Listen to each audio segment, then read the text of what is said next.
Hello दोस्तों, नमस्कार। आज इस वीडियो में मैं आपको बताने वाला हूँ गोल्डन सिटी जैसलमेर के बारे में, जो बसा है राजस्थान के पश्चिमी भाग में और पाकिस्तान की सीमा को टच करता है। भारत पाकिस्तान लगने वाली अंतर्राष्ट्रीय रेखा को रेड क्लिफ लाइन कहते हैं, जो भारत के साथ कुल सीमा 3310 किलोमीटर है, जिसमें से 464 किलोमीटर अकेला जैसलमेर लॉक करता है। अगर आप कभी राजस्थान में घूमने का मन बनाते हो तो नंबर 1 पर आपका जैसलमेर रहना चाहिए, क्योंकि जैसलमेर के बारे में कहा जाता है कि घोड़ा कीजिए काठ का, पिंड कीजिए पाषाण, बख्तर कीजिए लोह का, तब देखो जैसाण।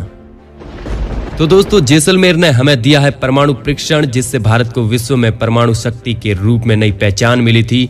तो इस वीडियो को शुरू करते हैं, लेकिन उससे पहले इस वीडियो को लाइक एंड चैनल को सब्सक्राइब कर दीजिए और इस वीडियो को आप शांति से अगले में बैठकर देखिए, जहां पर आपका कोई ध्यान ना भटकाए, क्योंकि मैंने इस वीडियो में जैसलमेर के बारे में महत्वपूर्ण जानकारी देने की कोशिश की है, जो आपको ट्रैवल गाइड और अगर आप स्टडी करते हो तो सोने पे सुहागा है, क्योंकि जैसलमेर से जुड़े कई सवाल कवर करेंगे इस वीडियो में। तो कर दो भाई लाइक और सब्सक्राइब और इस वीडियो को एंजॉय करो।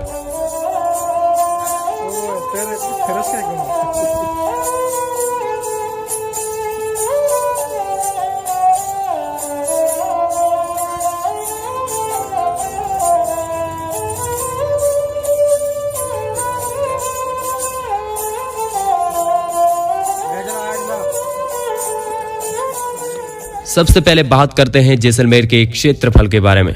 यहाँ 38,401 किलोमीटर में फैला है। यह राजस्थान का सबसे बड़ा जिला है, जो अंतर्राष्ट्रीय सीमा के साथ सर्वाधिक लंबी सीमा बनाता है। यहाँ पर वाहन कोड की बात करें तो वो है RJ15 व साक्षरता दर 57.2% है। जैसलमेर सबसे कम जनसंख्या वाला जिला है, साथ ही घनत्व भी सबसे कम है। यहाँ प्रति व्यक्ति वर्ग किलोमीटर में औसतन 17 व्यक्ति ही निवास करते हैं। जैसलमेर गर्मियों में तेज गर्मी और ठंड में कड़ाके की ठंड के लिए जाना जाता है। जैसलमेर का सिंचाई व कृषि तंत्र क्या है, इसके बारे में आइए नजर डालते हैं। इंदिरा गांधी नहर परियोजना का अंतिम छोर भी यहाँ मोहनगढ़ उप तहसील में है। इस नहर से जैसलमेर में बड़े क्षेत्र में खेती की जाती है। नहरी क्षेत्र में नाचना, मोहनगढ़, रामगढ़ आदि कृषि क्षेत्र हैं। इन क्षेत्रों में अधिकांश किसान गंगानगर, हनुमानगढ़, बीकानेर, नागौर, चूरू व बाड़मेर के हैं। कुछ स्थानीय किसान भी खेती बाड़ी करते हैं। यहाँ की खेती में गवार, मूंग, मोठ, तिल, मूंगफली, सरसों, बाजरा, चना, जीरा, इसबगोल प्रमुखता बोया जाता है। हालांकि नहर के अलावा स्थानों पर ट्यूबवेल से भी खेती की जाती है, लेकिन कम मात्रा में। इसके 2 कारण हैं। एक तो यहाँ की भूमि में प्रचुर मात्रा में पानी नहीं है, दूसरा अधिकांश जगह लवणीय पानी है। साथ ही में बारिश के औसत से भी कम होती है। यहाँ पर अगर समय पर अच्छी बारिश होती है तो बारानी खेती भी की जाती है। यहाँ पर बरसाती पानी को संजोकर खेत में रखा जाता है। पानी को सोखने पर वहाँ की खेती, उसे स्थानीय भाषा में खड़ीन कहा जाता है। दोस्तों, एक नजर डालते हैं जैसलमेर के इतिहास के बारे में। जैसलमेर की स्थापना 840 वर्ष पूर्व भाटी राजपूत रावल जैसल ने सन 1156 में की थी। जैसलमेर पूर्व में वल्ल मंडल के नाम से जाना जाता था। इसकी राजधानी लोदरवा थी तथा वहां के पवार राजा राज्य करते थे। तब इस नगर का नाम भावनगर था। सदियों से अपनी परंपरा, कला और संस्कृति को सजोता आ रहा जैसलमेर आज देश विदेशी पर्यटकों को आकर्षण का मुख्य केंद्र बन गया है। हर वर्ष लाखों पर्यटन यहाँ पर स्थापत्य शैली, पीले पत्थरों पर उकेरी गई बारीकी शिल्प तथा हस्तशिल्प कला को देखने के लिए आते हैं। जैसलमेर का इतिहास अत्यंत प्राचीन रहा है। यह शहर प्राचीन सिंधु घाटी सभ्यता का क्षेत्र है। वर्तमान जैसलमेर जिले का भूभाग प्राचीन काल में मांडधरा अथवा वल्लभ मंडल के नाम से प्रसिद्ध था। ऐसा माना जाता है कि महाभारत युद्ध के पश्चात कालांतर यादवों का मथुरा से काफी संख्या में ब्रह्मज्ञान हुआ। इस भाटी राजपूतों की प्रथम राजधानी तनोट, दूसरी लोदरवा तथा तीसरी जैसलमेर रही। अब बात करते हैं पोखरण के बारे में, पोखरण परमाणु परीक्षण के बारे में। 11 मई 1998 को जब पोखरण स्थित फील्ड फायरिंग में रेंज परमाणु परीक्षण हुआ, तो उस समय DRDO के तत्कालीन निदेशक भारत के पूर्व राष्ट्रपति डॉक्टर अब्दुल कलाम थे। भारत की जनता देश के पूर्व राष्ट्रपति को मिसाइल मैन के नाम से जानती है। परीक्षण के पहले डॉक्टर कलाम ने सेना के जवानों के साथ पोखरण व फायरिंग रेंज का निरीक्षण किया था। उस समय रक्षा मंत्री जॉर्ज फर्नांडिस थे। सेना के अलावा किसी भी व्यक्ति को भविष्य में घटित होने वाले इस ऐतिहासिक पल की जानकारी नहीं थी। डॉक्टर कलाम ने अपनी विवेकशीलता से इस ऑपरेशन को अंजाम दिया। भारत के इस कदम से दुनिया चौंक गई थी। पोखरण की धरा से गूंजी थर्राहट को बड़ी बड़ी महाशक्तियों से महसूस किया गया।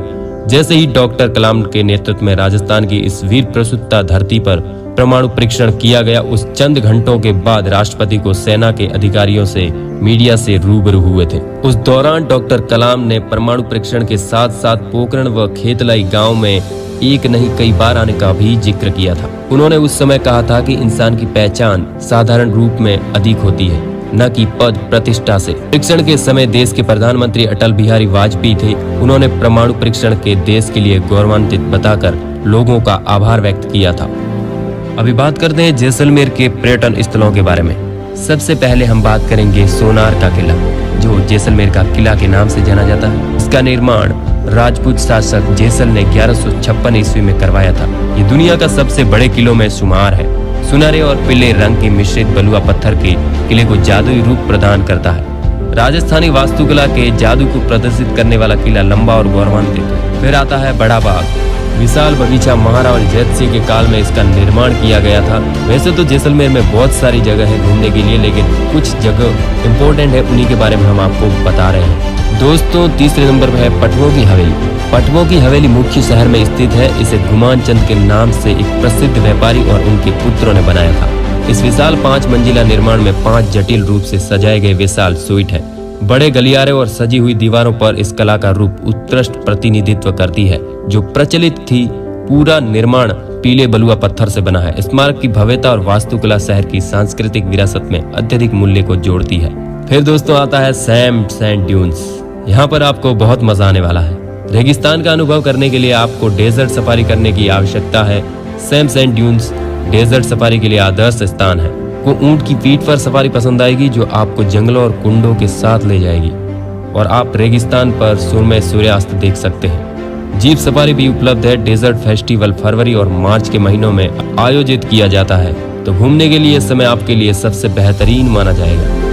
यदि आप इस समय के आसपास आते हो तो यहाँ पर आपको आयोजित होने वाले लोक नृत्यों, ऊँटों की दौड़ और अन्य सांस्कृतिक कार्यक्रम देखने का भी मौका मिलेगा। फिर हम बात करते हैं थार विरासत संग्रहालय की। शहर के मुख्य बाजार में स्थित है। इस संग्रहालय के संस्थापक लक्ष्मी नारायण खत्री थे।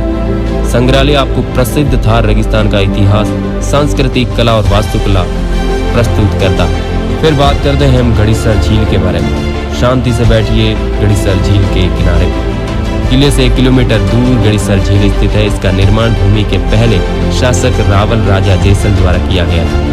जैन मंदिर। जैसलमेर किले के अंदर स्थित जैन मंदिर तीर्थकारों को समर्पित मंदिर की एक श्रृंखला है, जो 12वीं शताब्दी में इसका निर्माण का पता लगाया जा सकता है। मंदिरों को उनकी विशिष्टता स्थापत्य कला के लिए जाना जाता है, जो माउंट आबू के दिलवाड़ा मंदिर के अनुरूप है। सालिम सिंह की हवेली। जैसलमेर की सभी हवेलियों में से एक सालिम सिंह की हवेली अपनी विशिष्ट और आकर्षक वास्तुकला के लिए जानी जाती है। इसे तत्कालीन मंत्री सालिम सिंह ने बनवाया था, जो किला जितना ऊंचा बनाना चाहते हैं, लेकिन राजा ने इसकी मनाही कर दी थी। इसकी वास्तुकला की अपनी विशिष्ट शैली और मोर के आकार की छत के साथ 38 बालकनी है। यह हवेली अतीत में एक अच्छी झलक प्रदान करती है और यहाँ ली गई तस्वीरें विस्मयकारी होंगी। अब बात करते हैं कुलधरा के बारे में। दोस्तों, कुलधरा के बारे में बहुत कुछ जानने की जरूरत है, लेकिन वो आने वाले वीडियो में हम बात करेंगे। कुलधरा कभी पालीवाल ब्राह्मणों के कब्जे में रहने वाला समृद्ध शहर था। एक रात के भीतर एक पूरे शहर को क्यों छोड़ दिया, इसका कारण स्पष्ट नहीं है, लेकिन लोकप्रिय धारणा इसके लिए तत्कालीन राज्य मंत्री सालिम सिंह को जिम्मेदार ठहराती है। मंत्री ग्राम प्रधान की बेटी से शादी करना चाहते थे और इसीलिए ग्राम प्रधान को उनकी मांगों को स्वीकार करने या पूरे समुदाय को गंभीर परिणाम भुगतने के लिए अल्टीमेटम दिया गया। मंत्री की मांगों को मानने के बजाय पूरे गांव ने दूर जाने का फैसला लिया। जाने से पहले उन्होंने इस जगह को कभी वापस आने का नहीं ठाना। उन्होंने श्राप दे दिया कि आज के बाद यहाँ पर कोई नहीं बस पाएगा। अतीत की एक झलक को पाने के लिए कुलधरा जाएं और इसकी कहानियों को रूबरू करें। जैसलमेर में सनसेट का मजा लेना है तो अपने रेत के टीलों के लिए प्रसिद्ध एक छोटा सा गांव खुरी में सूर्यास्त के सुंदर दृश्य आता है और इसके स्थान के कारण थार की परिस्थितियां तंत्र में एक अच्छा रूप प्रस्तुत करता है। यह सेम सैंड टिब्बा का एक किफायती विकल्प है और कम भीड़ के बीच आराम करने के लिए इच्छुक लोगों के लिए आदर्श होगा। ऊंट की सवारी, डेजर्ट कैंपिंग कुछ ऐसी गतिविधियां हैं जो यहाँ की जा सकती है। तो दोस्तों, यह थी जैसलमेर के बारे में छोटी सी जानकारी। उम्मीद करता हूँ यह वीडियो काफी पसंद आया होगा। नीचे कमेंट करके बताइए कि आप इस वीडियो को कहां से देख रहे हैं। मिलते हैं नए वीडियो में, तब तक के लिए जय हिंद, जय भारत।